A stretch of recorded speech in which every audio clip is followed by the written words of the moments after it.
Sakelar, selamat pagi semuanya. Hari ini kita memasuki Sakelar kita di hari yang ke-52. Dan di hari ke-52 ini kita memasuki kitab Ulangan. Dan pembacaan Alkitab kita hari ini terambil dari kitab Ulangan pasal 1 sampai dengan pasal yang ketiga. Dan inilah dia Bible Summary untuk kitab Ulangan pasal 1 sampai dengan pasal yang ketiga.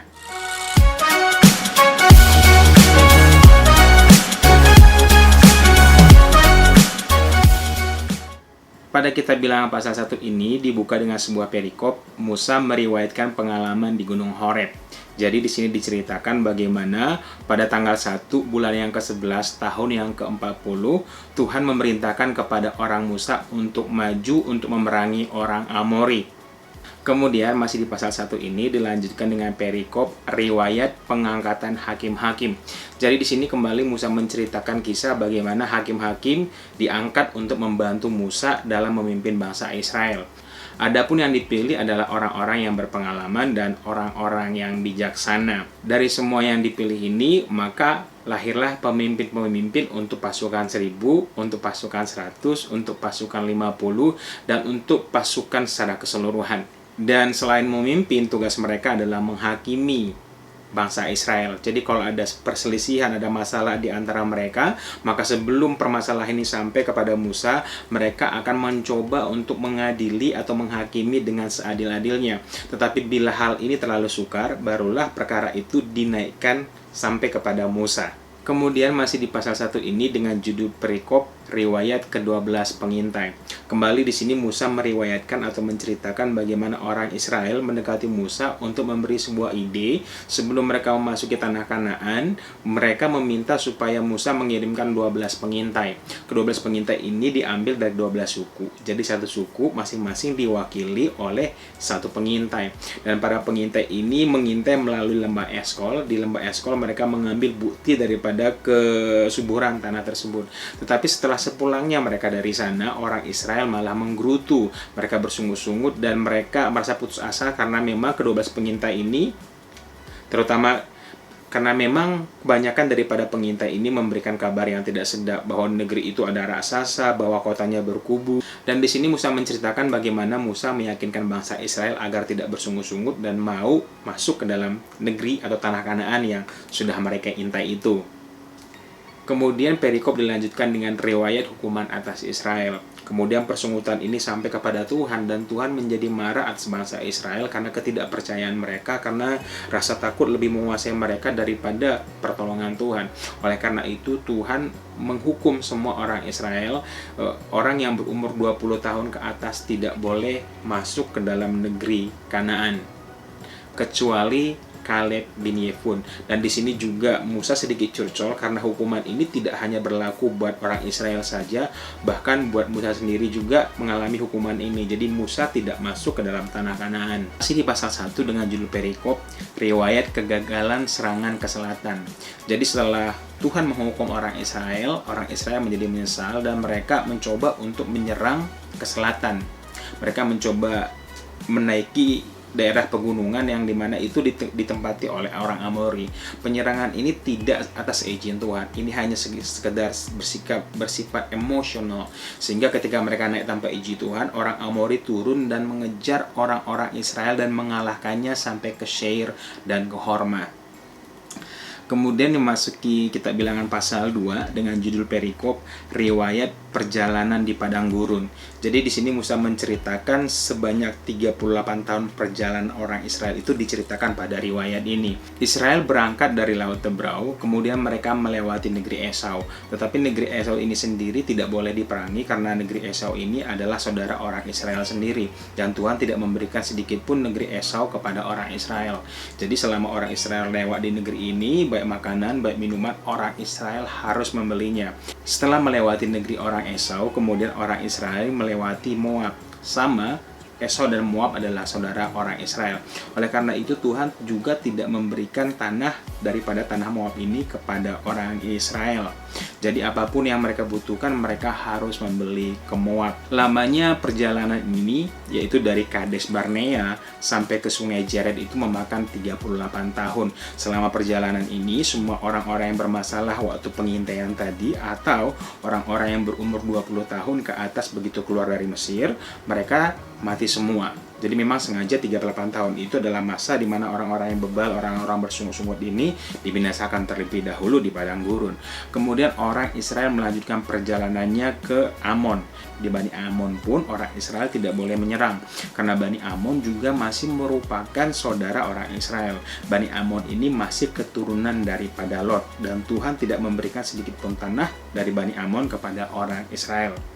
Masih di pasal 2 dilanjutkan dengan perikop riwayat peperangan melawan Sihon Raja Heshbon. Di sini diriwayatkan bagaimana orang Israel mengirim utusan kepada Sihon Raja Heshbon agar mereka bisa melewati negerinya. Bahkan Israel memberikan jaminan bahwa kalau mereka melewati negerinya, mereka akan membayar roti atau membeli air. Tetapi tawaran ini tidak diterima oleh Raja Sihon. Bahkan mereka mengajak berperang. Oleh karena itu perperangan tidak terhindarkan. Orang Israel dipimpin oleh Tuhan berhasil mengalahkan Sihon dan Heshbon. Oleh karena itu negeri itu dikuasai dan diduduki oleh orang Israel. Orang-orangnya dibinasakan, segala harta bendanya dijarah, dan negeri itu sendiri diduduki oleh orang Israel. Kemudian kita lanjutkan di Ulangan pasal 3 dengan judul perikop riwayat peperangan Og Raja Basan. Setelah melihat apa yang dilakukan oleh orang Israel terhadap Raja Sihon dan Heshbon, maka Og Raja Basan ini beserta dengan tentaranya menjumpai orang Israel di Edrei untuk mengajak berperang. Dan sekali lagi Tuhan memimpin bangsa ini untuk mengalahkan Og Raja Basan beserta dengan wilayah-wilayahnya.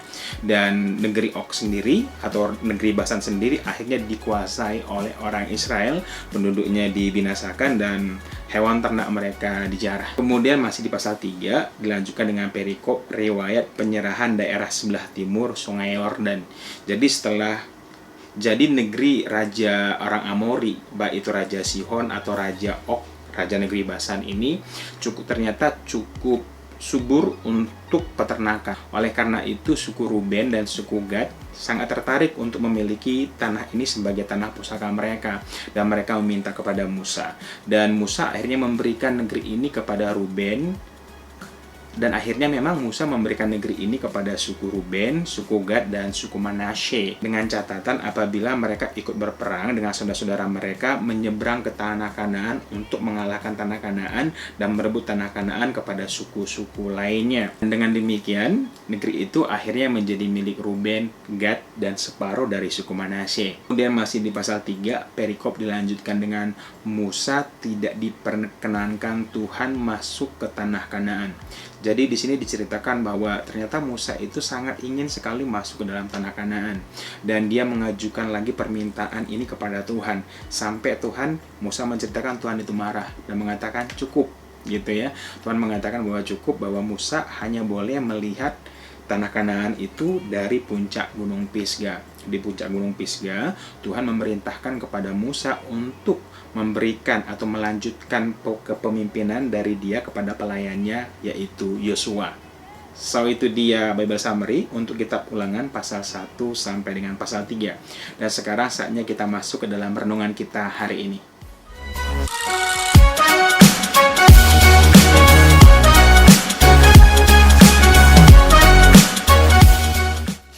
Renungan kita hari ini terambil dari kitab Ulangan pasal 3 ayat yang ke-28. Saya bacakan buat teman-teman. Dan berilah perintah kepada Yosua, kuatkan dan teguhkanlah hatinya, sebab dialah yang akan menyeberang di depan bangsa ini, dan dialah yang akan memimpin mereka sampai mereka memiliki negeri yang akan kau lihat itu. Nats yang barusan kita ambil terambil dari kitab Ulangan pasal 3 dengan judul perikop Musa tidak diperkenankan memasuki tanah Kanaan. Jadi dialog ini terjadi ketika Musa kembali ingin menego Tuhan supaya dia diizinkan untuk memasuki tanah Kanaan.